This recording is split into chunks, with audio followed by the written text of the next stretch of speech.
Today, you will learn how to check saved password in Chrome browser. First, open Google Chrome on your computer.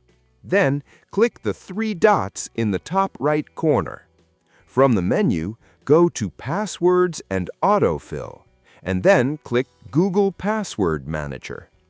This will open the area where Chrome stores your saved passwords. Now, under the Passwords section, you'll see the websites and accounts for which you have saved login information. You can use the search box to quickly find a specific website. Click the website or account you want to check and, for security, Chrome may ask you to verify your Windows password, PIN, or another device security method before showing the saved password. Complete the verification, and Chrome will then display the saved username and password. The password will normally be hidden, so click the I or Show Password button to reveal it.